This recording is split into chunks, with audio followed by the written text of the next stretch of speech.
Hi, I'm Nate Martin from 99bitcoins.com, and here's what's happened this week in Bitcoin. Bitcoin had a real roller coaster week. The price dropped like a stone on Thursday, falling to 5-month lows of just over $7,000, only to bounce back to over $10,000 on Saturday. This 40% price surge represents the biggest daily gain since 2011. In China, President Xi Jinping declared blockchain technology to be an important innovation. He said the country must increase investment and accelerate development in the crypto space. Following his remarks, the National People's Congress passed new crypto laws which come into effect next year.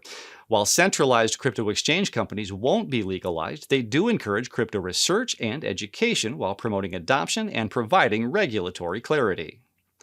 Bitmain, the major ASIC manufacturer and miner, is converting a disused aluminum smelting plant in Texas into a Bitcoin mining farm. The plant will initially provide 25 megawatts of mining energy, but soon could scale up to 300 megawatts.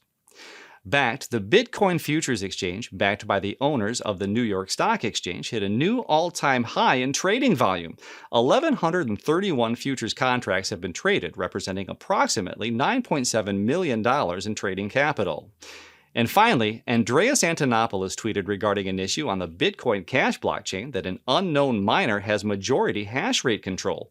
This miner found 21 blocks over an hour, where 6 would be the norm.